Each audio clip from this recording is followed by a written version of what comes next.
Good morning and welcome to Morning Coffee with Brigid. I'm Brigid Burke. As you can tell, I'm, say, rather a little discombobulated this morning. It is the 1st of December, which is kind of crazy that it's that we're already there. Hello, Alex. Good morning. And hello, Melissa. Good morning. I'm going to see you really soon. Yeah, I'm up and I woke up at like 5 after 6 today. And usually I have time where I'm going through and I'm doing a lot of messages and stuff like that before I get online. And so I have, and my eyes are itching me today. My eyes probably look awful this morning, but yes. But no worries, we're good for today. I'm probably going to be seeing you probably between 10:15. I'll be over at your, where we're doing the event. Because Melissa and I are going to be doing tarot aura readings today.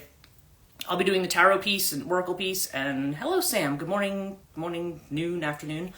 And Melissa's going to be doing aura readings, and it's going to be awesome. So, we will have. It'll be a really good day. We are pretty booked up, I think. I don't know if we might have a few appointments in the afternoon. Last time, I think you had sent it to me. So, but I know we're booked from like 11 to 2:30. And hello, Suda. Good morning. So we're pretty booked up today in Chester, I think, for the most part. And those of you who might be joining me, because I know there's people who listen to this live stream now and then after who will be going, Suda included, I know you're going to be there today.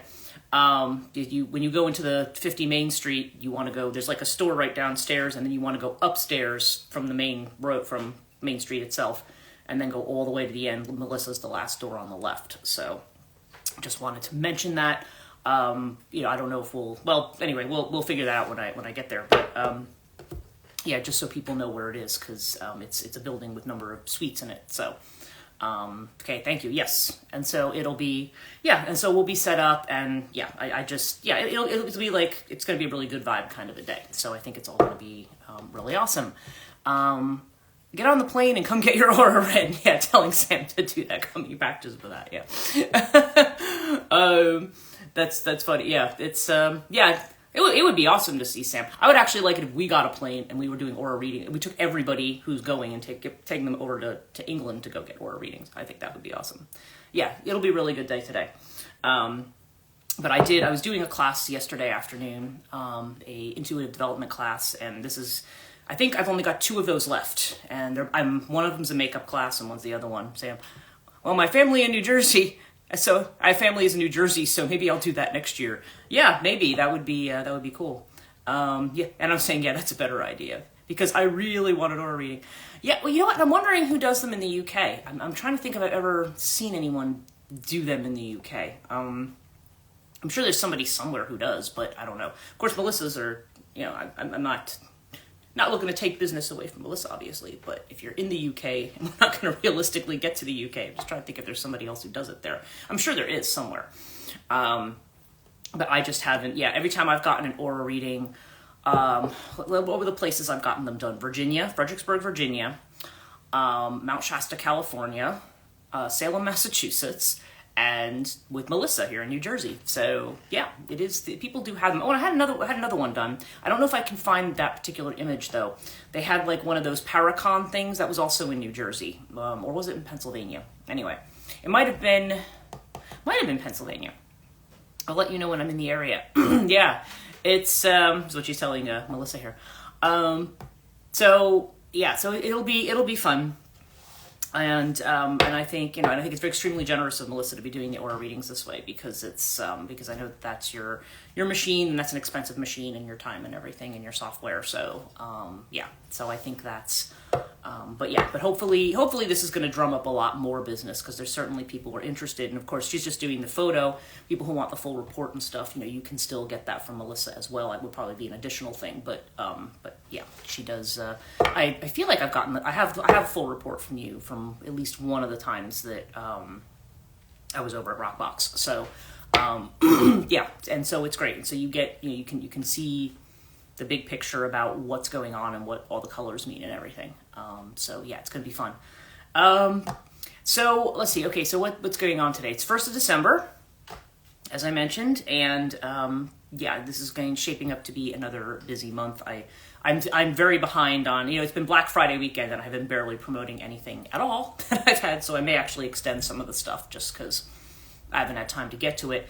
And tomorrow I am going to do our live stream, but I'm probably going to postpone the Cattonia live stream because even though there's not, I have to get, literally my guides every day are like, so have you started cleaning the house out yet? And I'm like, look, I've got all this other stuff going on. Yeah, I mean, yes, I absolutely need to be doing that this week. But tomorrow I just want to do this live stream. Yes, you're green. It was this, what you call it? With the, oh, you mean with my aura? Was that the one that you would have? Was it green? I seem to remember it was the last one you did. I kind of went from red to violet to blue to like indigo to violet. You did another one, I think. I feel like maybe you've done two for me because I feel like there was another one where it like went red to indigo to violet. That's the one that I have. So, green personality. Oh, right. Okay. Yes. And green is kind of anahata. It's kind of heart-centered personality, which is interesting. Not that I think I'm telling everybody to move from the heart space, right? But that's because that was something I was not very good at. But I am Cancer ascendant, so that actually does make a lot of sense. Yeah. So what we're doing is, so I've got all of that to do this week. I thought today what I wanted to do for our live stream, it is the new moon, and I want to say, like I said, I'm a little discombobulated this morning, so I'm like, okay, is this a new moon? Was this the new moon in Sag? I'm trying to remember. I know the full moon's in Gemini. And I feel like this was the new moon in Sag. Natural healers. Oh, okay, that's right. That's what green is. Someone who's a natural healer. Okay. That was weird. I feel like my video just jumped there for a minute. Yeah. And Alex is verifying for me. Yes, thank you. I have my ephemeris here, and I was like, I could double check it, but it's probably faster if somebody here already knows. In any case, we have this new moon. And so we are, and this is considered to be a very, very potent new moon. I was watching something the other day that there is, there's a burst of electromagnetic energy from the Earth. It's measured. I guess there's a place in Tomsk in Russia. New moon in Sag. Yes, cool. Okay, good. I'm glad for the verification there. There was there was a burst of Earth energy, and the guy who does it, his name is Stephen Brown. Like I said, I catch his channel of geomagnetic weather and solar weather and stuff like that in terms of how it affects the Earth and how it affects the astrology. And he's a little worried about it. He said because typically when last time he saw this kind of data coming out of there, and he said he got a very violent headache with it because I guess he's very sensitive to geomagnetic energy. My Substack post, Alex, didn't I mention this? Yes. There's basically along with the new moon, he's worried that there could be earthquakes somewhere. And the last time they had this kind of a thing, it was a 7.5 somewhere, and it was like a 9 something, which are not insignificant. It was like in Turkey, and I forget where else. But he was talking about the fault lines that are either around India, Saudi Arabia, and what was the other one? And I guess the one that goes through Turkey as well. So, I mean, he's not absolutely saying that's going to happen, but he just said, that's what happened the last time, and he said, there seems to be something going on with the Earth energy that's changing the Schumann resonance, or it's getting involved in that. Yep, I was just thinking about this. Sam's post's all about this geomagnetic phenomenon in the heart space. Oh, that's so weird, okay?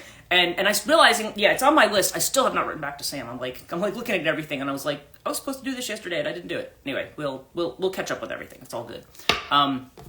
But yes, yeah, and I don't want to read Sam's post too, because that's just weird that we're talking about this.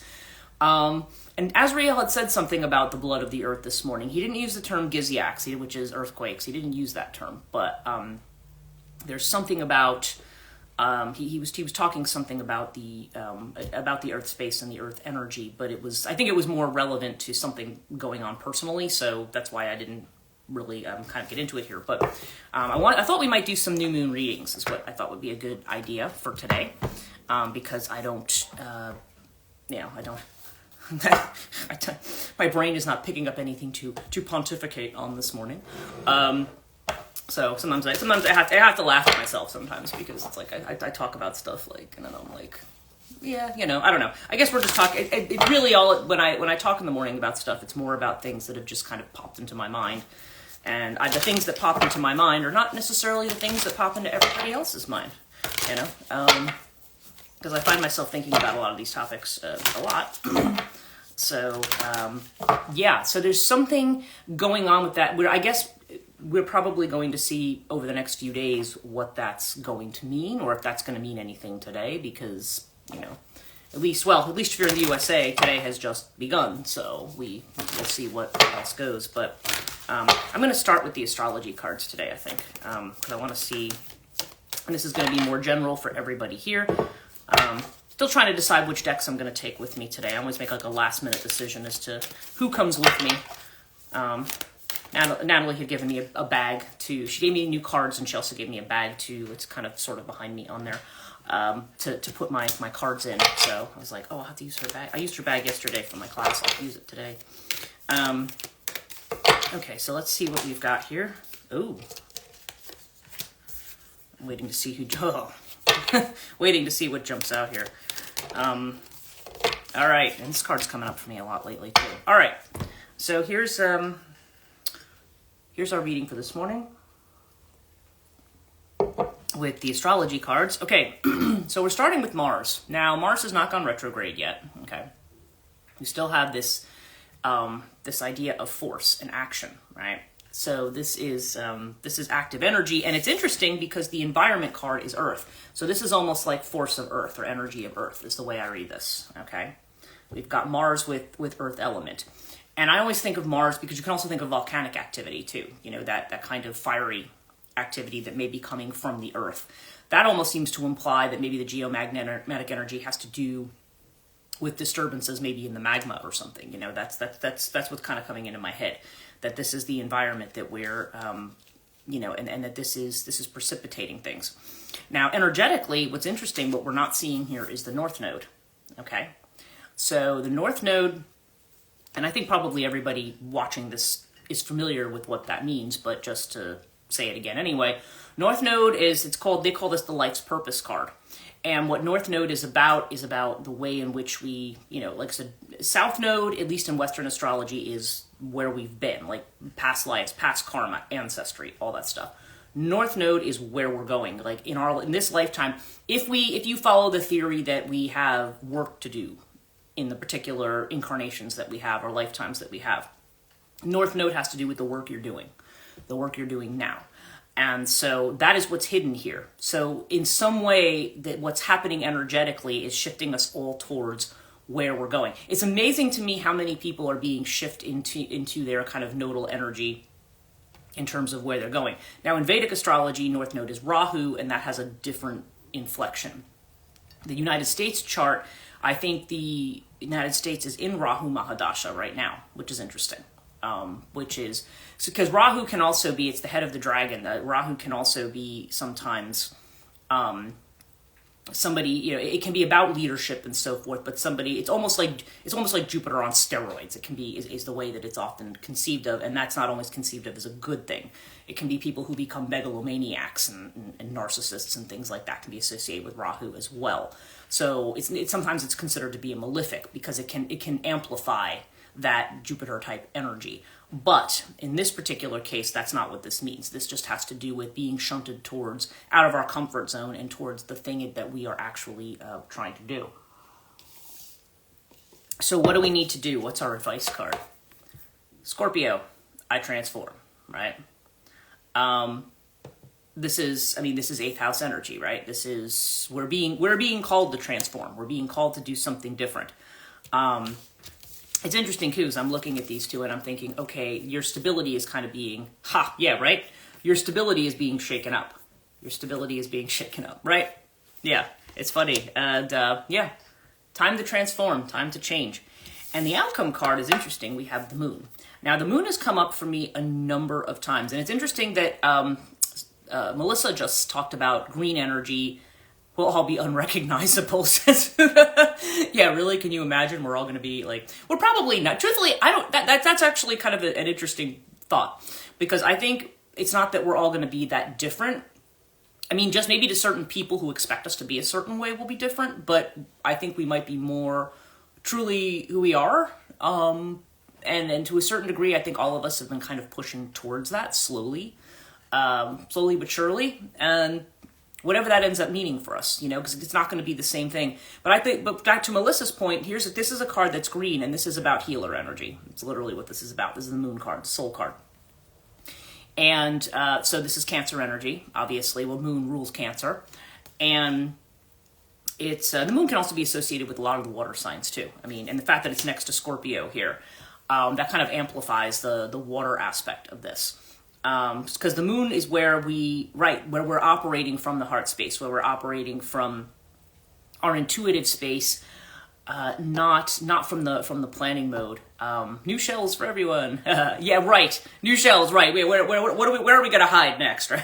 Because the moon can also have to do with withdrawal, to that point. I mean, it can have to do, sometimes the moon card comes up when we are pulling back, and when we don't want to put ourselves out there so much. That's right, we're all going to become turtles. We don't have Joanne on this morning. And incidentally, people who don't normally get the joke, in our intuitive development class when we were talking about spirit guides, Joanne kind of saw a turtle, and so, which I think she calls Mabel, and so that's why we have the little turtle joke here. Yeah, it's funny. But the moon card is what's coming out, and that has to do, for me, that's come up a lot. And I know for myself, it came up in terms of work, because it says your work is changing. And I'm like, well, what kind of work am I going to be doing? And they're like, but it's healing more in the terms of psychological healing. So when I'm saying, yes, I want to go and work on getting my therapist license, it's kind of like, yes, that's the healing work you're being called to do, maybe in addition to what I'm doing now. I mean, I'm doing this now, but I'm being called to go more deeply into that, or to do more of that. So that's kind of what it means for me. Doesn't necessarily, this is not a reading that I did for myself personally. I think all of us to a certain degree are being called. I think all of us kind of here probably have, and there's Joey. I just was talking about you and now you're here. See? I guess, is that telepathy? Good morning. No, we were just talking about Mabel. And because we were talking about everybody going back into their shells. I just finished a reading here where we are being called to transform, but we have this with the with the moon energy. So yeah, we're the transform, but really it's the idea of the heart transforming us. Okay. Oh my God. Yeah. The heart is going to be transforming. That's where we want to let be transformed, not from the head space. And I think I've been working with a lot of people in the last month, where it's very interesting how I'm able to see it, because again, I'm outside of it, right? When I'm in it, I do the same thing that they do. Like, we all do this, right? But when I'm in that certain space, and all I can think of is, they'll be they'll see something in a reading, or there'll be something that happens, and then they're like, oh my God, there's this thing, and what does this thing mean? And does it mean this? And does it mean this? And then this will happen, and this will happen, and you're like, whoa, like let's not take it to a lot, to those extremes, right? That's where I've been for 2 days. Turtle medicine, that's me. That's what Joanne said. Yes. Yeah, well, sometimes we need turtle medicine, and definitely getting towards a time of slowing down. So you're definitely vibing with what's going on right now, for sure. I don't know why I'm thinking of this right now, but yesterday I had a call. I've had a call with my nephews over the last couple days. Speaking of family stuff, they're both in California. And I got to see my grandnieces. We had like a FaceTime, and I got to see them. And this is the first time I've seen Charlie when she wasn't like an absolute like infant on FaceTime. And she's going to be 8 months old, I think, this month. And she's got a little, she's got her 2 teeth are coming in. And so she's sitting on her father's lap, and and he has to keep moving her because she's the one whose birthday is she's like 7 hours from us having like the same birthday. And she was so cute because, he said she stares at everything. Like, the other one, like, he's like literally, if there's like even a spot of light in the room, like everything has to be blacked out, because she's like, she'll sit there and she just stares at it for hours, and she wants to like go near it. So I'm on camera, and she's looking at like my red hair, and she's just coming in, and she's just giggling, and she's laughing. She's so cute. Addie's a little shyer now. She's like 2, she's going on 3. But then by the end of it, she's usually like, she kind of covers her eyes, and then she starts to look out, our little Aries child there. So yeah, it was just cute. It was great. It was great to talk to them. And actually we talked for like an hour, which is unusual because they're both so busy with the kids, and they're both police officers and stuff. So, they're, you know, so to get an hour with them was like kind of a treat, actually, because normally it's very hard to make that time for them. But yeah, or for them to make that time for me, really. So the girls were just like, but the little one, she was just so cute, and she just kept going like up to the FaceTime, like up to the iPad, and she kept trying to like, they said she's very cuddly. She likes to be held. It was just really cute. It was adorable. Yeah, she's just I don't know. That's what I said. She looks like a little alien child to me, but in a cute way, not in a. You know, there were pictures of her when she was a little bit younger where I just looked at her, I was like, she looks like she's not from this world. But now she's just, yeah. Especially when she smiles, she's just really cute. So anyway, I don't know why I'm thinking that. Probably moon, fourth house energy. Maybe I'm just thinking about that kind of stuff. Let's get on and do some other readings for everybody, just kind of see what comes up this morning. I do have Moonology here as well. So, yeah. It's and I've never been much of like a child person, like in the sense of like I've never wanted kids or anything like that. But I guess probably because I had just done her life path chart. Because people who have had life paths with me, you know how long and detailed those are. And as I told my nephew, I didn't get into her Navamsha post age 35 chart because she's kind of quite a long way off from age 35. He's like, yeah, that's probably not necessary right now. But yeah, and her chart was interesting because she's all earth. I said that's why she's looking at details. She's got a lot of Virgo in that chart. She's Virgo ascendant, Virgo moon, and Taurus sun. So, you know, while her sister's like all fire, she's all she's all earth. So, yeah, I don't know. It's just interesting to watch the personalities develop, you know. This is object relations in real time. Okay, 4 cards seem to keep wanting to come out here, so let's go through them. Our first one, speaking of Scorpio, full moon in Scorpio, it's time to release negativity. Okay, so that's our first message here. The second one is super moon, emotions are running high. Okay, so that's interesting. Now, when I look at those two together, without looking at the book or anything like that, that says to me that, yeah, I think many of us, I think we've kind of talked about it. A lot of people have been in a very angry space lately, have been very, for whatever reason. I feel that about releasing negativity. Yeah, like there's a lot. I know certainly last week I was going through a lot of things where all of a sudden I would just either feel really mad about something or really sad about something. And I'm like, okay, but I don't, my habit is to just let myself feel that way until I don't. It just kind of let it, or if it's really pervasive, then I kind of picture the violet flame, like to try to just kind of say, okay, let's transmute this into whatever it needs to be. If we're spreading fertilizer here, then let's finish that job.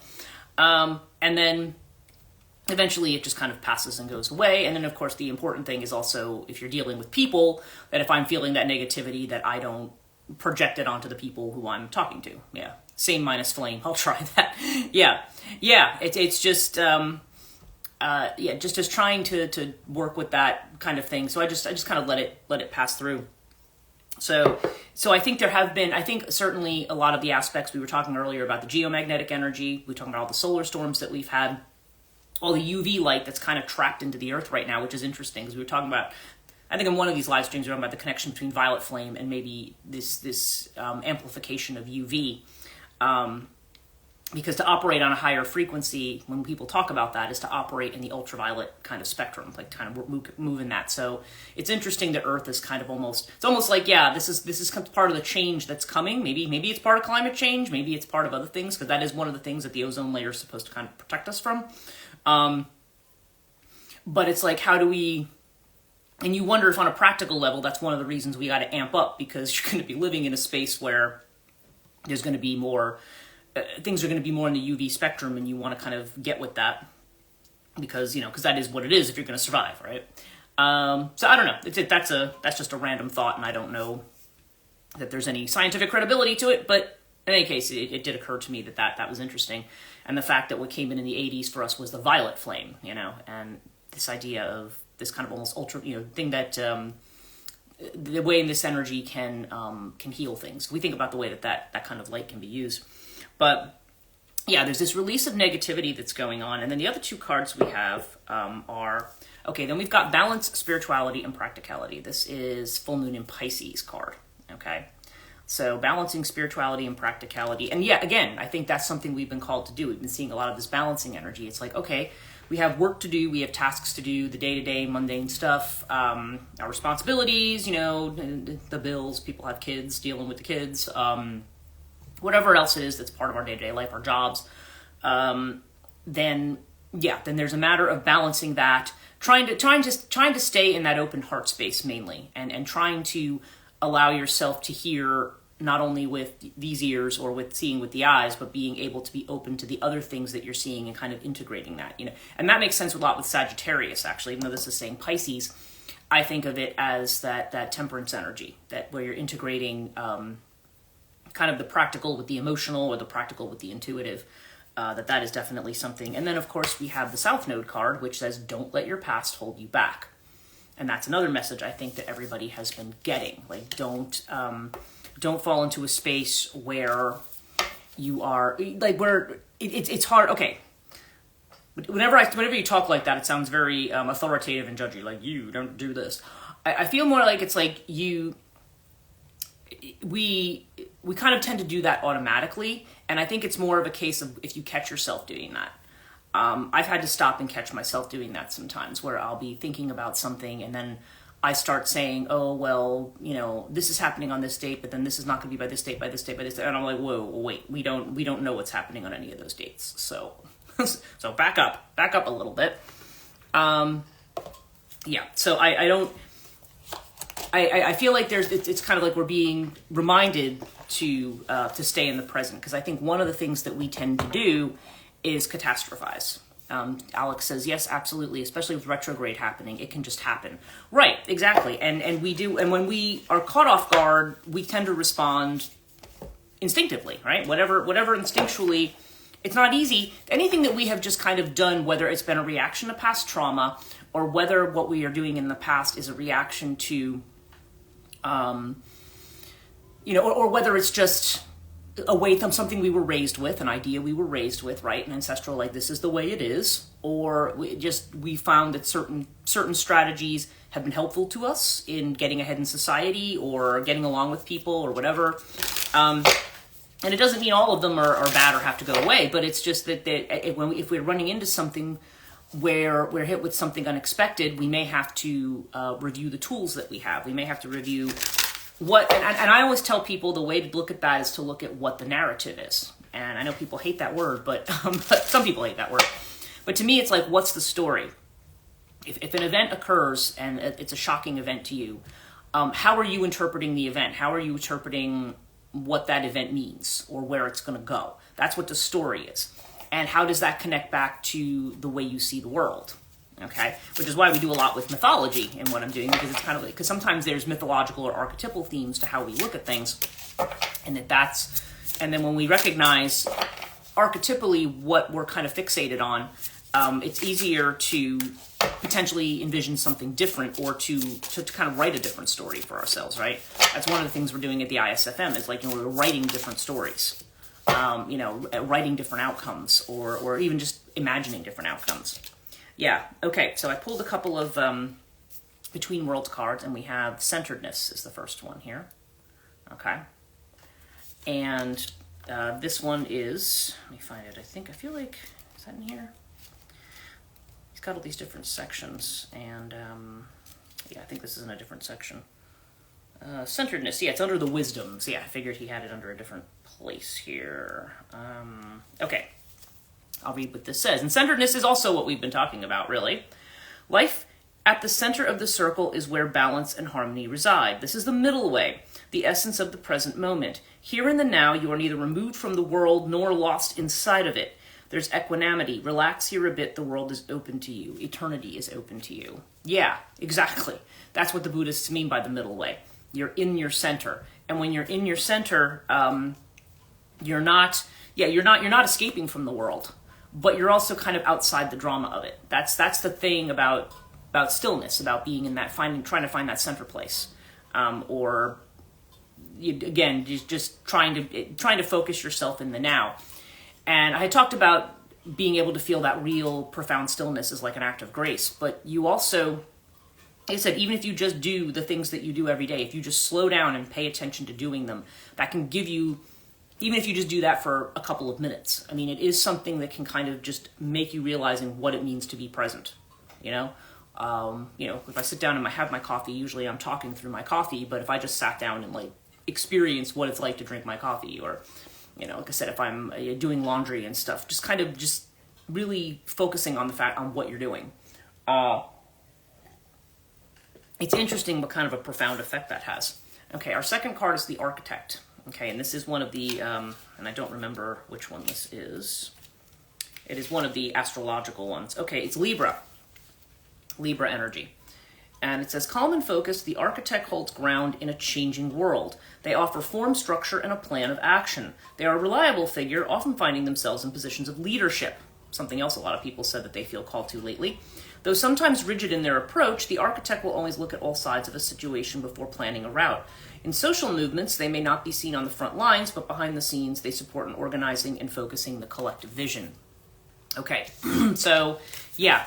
So again, there's this idea of being in your doing your organizing things, but doing it from your center point, not doing it from a place of anxiety or catastrophizing and things like that. That we're not that knight energy, right? I'm talking about the Knight of Swords and the Knight of Wands energy, where we just kind of immediately knee-jerk reaction, doing the first thing that comes up. So, yeah. We have that.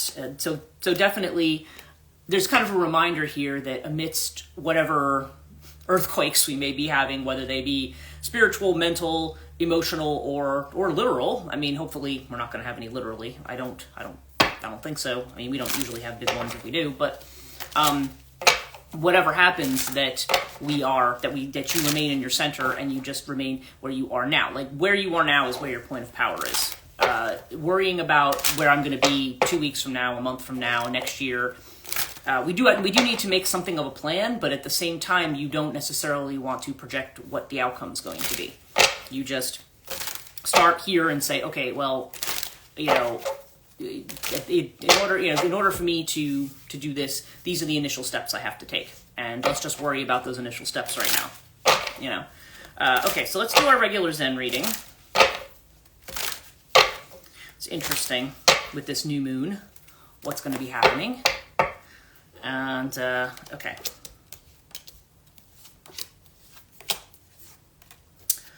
Okay. All right, so interesting that I got the moon before, because I got our moon card in this deck, and that is the past lives card. Okay, and we also just got the south node, right? So what are we talking about with this new moon? New moon, we are releasing old business, right? This is where we are starting something new. The dark of the moon is typically the time when we do our releasing. But what I'm kind of hearing is like people have been doing a lot of releasing, right? We've been confronting a lot of this past karma, a lot of the situation. Whether we're doing it consciously or not, whether we're, it's not like we're literally going through, say, a past life regression and trying to find that kind of information out.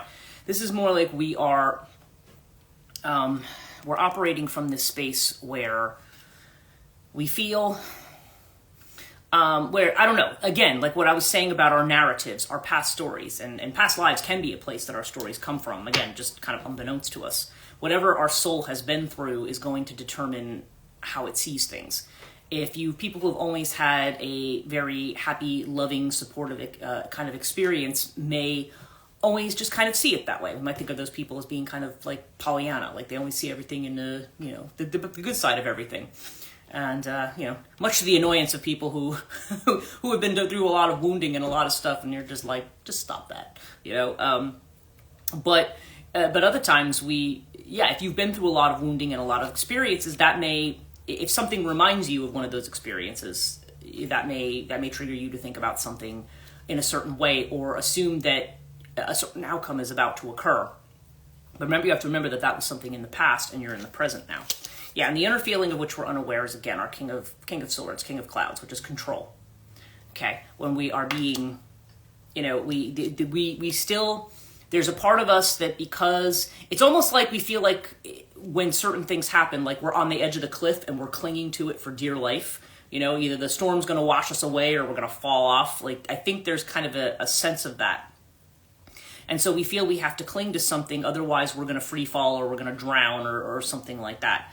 And that's not actually what's going to happen. You know, what we are aware of is being receptive. So we're aware that we need to open the heart space. We're aware that we need to be focused a little bit more on what our intuition is telling us. And basically it's saying the things that you don't see that make you feel that you rigidly have to stay in place will come also from an open heart space. That you will get the information that you need. And yeah, we've got the Queen of Wands. We've got the sharing card, or Queen of Fire in this one. So yeah, this is kind of what we're being called to do right now. We're being called to share what we have. And that's the North Node energy, right? This is what are your ambition? You know, the Queen of Wands is somebody with ambition, but and goes after what she wants. There's that kind of Mars fire energy, right? But there's also an earthy quality to her. So there's this about how are we going to go about manifesting things, but this is also about sharing. So it's not just, okay, what am I going to acquire for me? It's going to be, what am I doing that's going to benefit the community, maybe the family. Again, depending. Everybody's got different things that they have to do. Some people need to end certain relationships or walk away from certain things. Other people need to repair or build up. Remember, we're during Mercury retrograde, so this is a time for doing that. And we may actually be called to get things done, because if Mars is going to go retrograde at the end of the week, it could be that the momentum is going to be slowing down quite a bit. So the more that we can accomplish now, the better. That may be another reason that there's this big push to get things, you know, from the guides from the universe. But our outcome is the Master card, okay? Which again is an extra card in this deck. And the Master card suggests that you are being guided. You are moving through this space and you don't have to try to control it.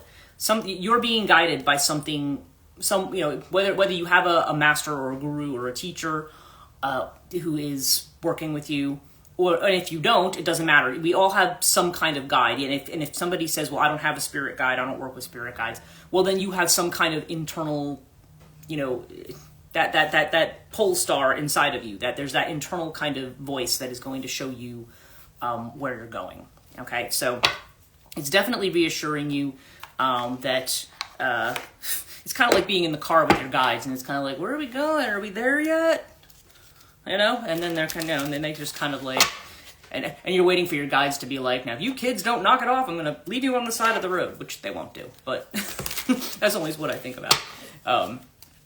I said, you know, when I sit there and do this and go over the things in my head over and over again, I finally will say to my guides after a while, I'm like, I must be really annoying to you. And they're like, oh no. I'm like, yeah, I'm really annoying to you. Yeah, because we all do it. And they know that we do it. They're just kind of like, yeah, okay, like when you can't see something, when we can't experience things a certain way, then we kind of continually think that we are, then that's when doubt creeps in. Really? They're telling you to do this? I don't see this. I don't see that. You know, that doubt tends to creep in on things. And because we can't see the outcome yet, we start wondering, we start getting self-conscious about whether we're doing it wrong. Right? And it's just telling us, no, just stay focused. You know, I mean, keep your spiritual practices in mind, whatever they are for you, but also balance that with practicality, because you also will find that when you are anxious about something, humans being human, right? Yes. And hello, Jenny. Welcome. We were just talking about humans being human and how annoyed our spirit guides must get with us when we start going, but I don't see this and I don't see that. Yeah, we just do that because we just can't see, and they know that we're not able to see certain things. But it's almost like saying to, like, relax. We see the outcome. Don't worry about it. You know, you're going where you're supposed to go. You're going where you need to go. So that's the hard thing, and that gets back to the whole idea of trust. Alan Watts had said that we don't. I think, as he had said in his one thing. Good morning. Had said in his one lecture. I think he talks about this in the Wisdom of Insecurity, where he would say, when children are born, they're not born into the world. We don't say, welcome to the human race. We have a few rules to this game, so So this is how we play it, but maybe as you get older, you'll make better rules or different rules. Instead, we're like, okay, you're born, and now you're on probation. It's like you're already a being not to be trusted, right? That's what he had said. And that's the way people are treated throughout their lives. And if you're treated your whole life like you're not trustworthy and you cannot trust yourself and you can't trust your inner star, whatever that is, then of course when people tell you that you should, you're like, really? But I thought I was, but no, I have to do it this way. And that's the thing, because we've been conditioned to that this is through our, through education systems, through family tradition, through things like that, that there's, again, not all of those things have to be bad, but those tend to be the things that contribute to the way that we do that in Suda's saying, Lord. That there's a certain way that you have to do things. And when somebody tells you, like, no, you don't actually have to do things that way, we're like, nah, like you're pulling my leg over here, right? Okay, I pulled some essential oil cards. This is a big reading day. If you've joined, Jenny, if I know anybody else who's joined later, this is just the new moon kind of readings. And of course today, and Jenny, you're going to be visiting us later too. Children are closest to the divine. Yes, they are, because they have not, that's why I think my grandniece fascinates me. The fact that she kind of like stares at everything in great detail. And like, if she could verbalize what that is, that would be so cool. Makes sense, probably why the way I am the way I am. Well, I think that's the way we're all that way, because we all, we go to school. Now, again, it's not that thought has to be bad, reflection has to be bad, but it ends up, the tool that we're using, it's almost like we beat ourselves over the head with it, They haven't been contaminated yet, right? They're still in that space where they can imagine things, or whether they can see things and talk about things. They have the space to do that. And it's interesting. I think I go back to what Suda's daughter said that one time when she had said, that they wanted her to draw something in our class. And she's like, why do they want me to fill up all this empty space? Like, why that it's there's no room, like there's almost like there's no room to breathe there. And that, I thought that's like a really profound statement, as I said. That's more profound than, certainly more profound than anything I've said.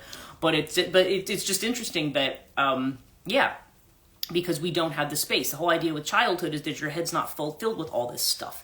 And because even though life experience is helpful to us, that Saturnian life experience, there's also that element of looking at possibility and playing, and how do we balance those two as adults, right? So one of our cards today is Clove. The keyword is presence. The trigger statement is, why did this happen to me?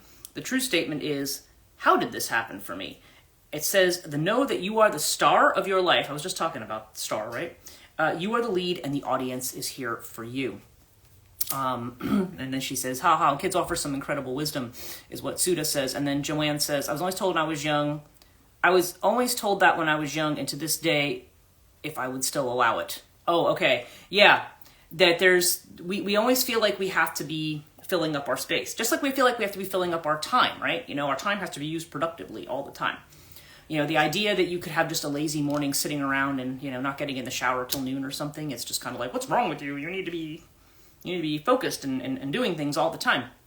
But the only thing you really need to focus on is where you are in the moment, Again, easier said than, it sounds so easy, but in practice, it's not. We find it's not. Okay, the second oil card we got is uplifting. And the key word on this is cheerful. And the trigger statement is, I'm powerless. Okay, that's the inner control thing, frustrated at what it can't control, right? The true statement, I'm excited to see what the future brings. The future is bright. Enjoy knowing that optimism today fuels an amazing tomorrow. Wow. I love that you are the star and the audience is there for you. Yes, it's the idea, right? This is your show. You're here and you're like, okay. So we act it. And sometimes, actually, if we're thinking about Mercury here, and we're thinking about Mercury retrograde and the trickster aspect of Mercury, if you think about the trickster potentially is someone who's aware of the game and just knows how to play it. And we, of course, can sometimes get jealous of the person who knows how to play the game, especially if it's at our expense, right? But the trickster energy can also be positive too. It can shift and change things for us in a way that we're not that allows us to experience the new or allows us to see something differently. So I think that's why we're also hearing a lot about look for the opportunity. Don't just look at the negatives of the situation. Like look at where they might be an opportunity. If there's been a loss, and I'm not talking about loss of people, but I mean like if we've had a loss of I don't know, a lot of things, a relationship, a job, or something like that. Like that might be an opportunity for you to be exploring something different. I always tell people that too. I also tell people who feel trapped in their space, like, no, A, you're not trapped in your space, and B, when you're feeling that and feeling like you have to get out, that's when you want to start thinking creatively about where you want to be. Don't just be like, oh, okay, I'm in this job that sucks. Now I'm going to get into another job that sucks. I'm going to think about what's different. And a lot of times we're acting like, because that's the other thing that people have said. I was having this conversation the other day about, if you have a soul that's more artistic or more creative or something, people are like, yeah, but that doesn't make any money, so don't even waste your time on any of that. And that isn't true. You can be creative about how you use your creativity too. So you're not trapped, and the idea, and it's okay. So you're in a job that works 100 hours a week and makes $1 zillion. So what? So like, what kind of a life do you have? Your whole life is that job. Yeah, it's a matter of prioritizing. But anyway, we are at the end of time, and being that I have to go to this, that I'm going to be doing readings with Melissa today, I'm going to probably get going so I can get breakfast, jump in the shower, and do all that good stuff before I head over to the place. I will see some of you who are on here today, so looking forward to seeing you guys, and good luck, you two. Thank you. Yes, it'll be fun. I think it'll be a busy day. I know Melissa did build a couple little breaks in, but it's going to be a busy day. So yes, it'll be awesome. Yes, thank you, and you're welcome. And I will see you guys tomorrow's Monday morning. Yeah, I'll be on Monday morning, but I'm not going to do the Katonia live stream, but I will do this one. So thank you. Have a great day. Thank you. And we'll let you know how it goes tomorrow. So have a good one. Take care. Looking forward to meeting you. Yes, awesome. But we'll see you guys soon.